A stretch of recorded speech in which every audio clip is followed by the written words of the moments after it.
I'd never been asked to be a keynote speaker before, and so I was very thrilled and excited to take this on. So when Laura and I met last week, we talked about what we would do here today and what the conversation would be like. And she shared with me that there are 70,000 alumni. So then I thought, how did I get selected to speak?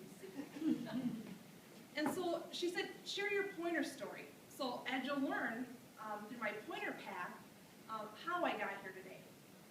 So I came to campus as a non-traditional student, and as a non-traditional student, I was obtaining a bachelor's degree in communication, and my focus was interpersonal and organizational communication. So I see some alumni.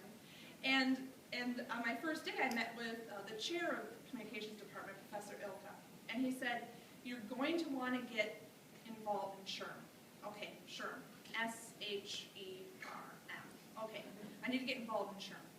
So a few days later, I get an email from the Student Involvement Organization saying the Society of Human Resource Management is looking for board members. SHRM is an acronym for the Society of Human Resource Management. So I said, oh, I need to get involved. So I wrote them back and I said, I would love to be part of your organization.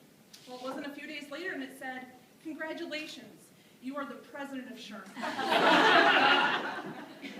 So I had no idea what SHRM was, but I partnered with some of my professors from the communication department, Professor Sadler and Rhonda Sprague from the communication department, and they helped me develop the board.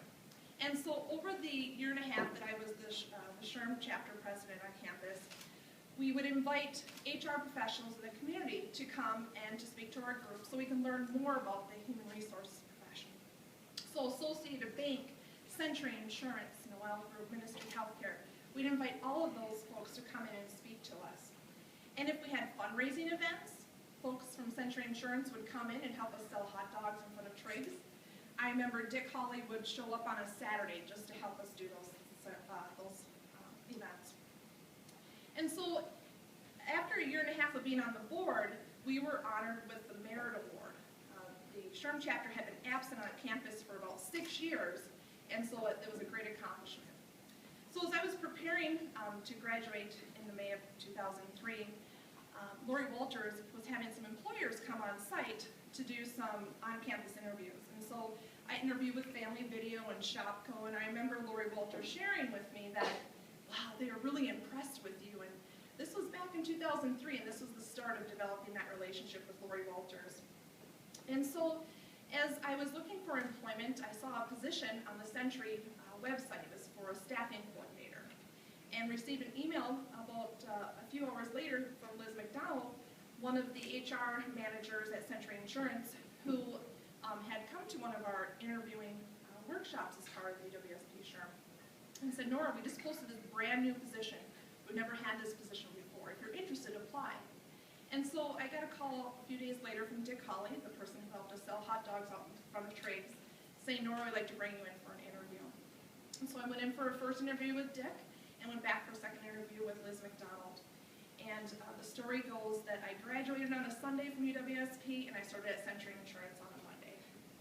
So I was with Century Insurance for 6 years, and during that time I stayed involved. So not only was I involved on campus here at UWSP and partnering with the community, I continued those relationships throughout the years. And I remember being part of Facets, which was a initiative here in the community where educators partnered with professionals to see if there was any education gaps to allow students to be best prepared when they entered the business world. I was involved in United Way, Big Brothers Big Sisters, and as being part of one of the largest employers on in the community, I was also able to partner with Kelly Services or ABR Employment Services that provided contract workers for us. And I continued my relationship with Lori Walters. I saw her at UWSP job fairs. I would come in and speak to students who were preparing for job fairs so they had a realistic preview or had some insight as to what to expect when they went to a job fair. I remember in the fall of 2008 that Dan Dietrich, who was one of the former retired business writing professors, asked me to come in and speak to his group. The economy was tough in the fall of 2008, and students were really worried about how they were going to gain employment upon graduation. And so he had 4 sections of the business writing class, and I came in and spoke for 4 hours to those students on how they can best prepare themselves for employment. And I said things like, make sure your cover letter is personal. Drop a written, handwritten thank you note. Don't just, deliver an email. And, things like this that we've all heard over the past several years. And so during that time, it was very difficult, even at Century Insurance, being a generalist at this time. I was promoted within 2 years to be an HR advisor, which is a generalist role, which basically means you do benefits, employee relations, recruiting across the board. And unfortunately, I was part of initiatives where I had to sit across from people and let them know that their positions had been eliminated. And it's a very difficult message to deliver. And so as that continued into the spring of 2009, I actually found myself across from my director, who was telling me that my position had been eliminated. So it's kind of a surreal moment. It's kind of an out-of-body experience. And as I made my way to my car, and I'm trying to call my husband, and I'm driving out of the complex, and I'm crying, and I'm making my way to ABR Employment Services.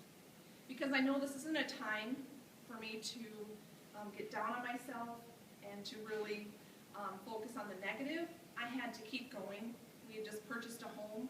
I knew that this was a great community. I know that I had built many relationships within the community. And so I wasn't making my way to ABR Employment Services because they offered contract work. I was making my way there because they were colleagues of mine, because I had built relationships with them, and because I knew that they were connected in the community, and they would know what types of positions were out there. So after hugs and some cries at ABR Employment Services, the ladies had shared with me that Ministry Healthcare was building a human resource service center. They were building a system-wide benefit center for their employees. And so I went home that evening and I applied for the position. And at 8:30 the next morning, I got a call from the Ministry Healthcare recruiter saying it was the best cover letter that she had ever read, and I started with Ministry Healthcare 2 weeks later. And so that brings me to today. I continue to be involved on campus. As Laura said, I'm a graduate student, as well as involved in food pantries. I'm involved in Dress to Work, which is an organization that helps folks that can't afford clothing for interviews and for jobs. I stay connected on the campus. I just spoke to another career services group for Lori Walters last week. I speak to COM 100 students, and I'm always open whenever professors or anybody on campus asks if they can give my name to a student, because I'm always willing to look at a resume. And so this evening, I look forward to continuing to build relationships with all of you, because if you remember, there's 70,000 of us. So how I got here today is that Lori Walters recommended my name to Laura. So I look forward to the speed networking round, and everybody have a nice evening.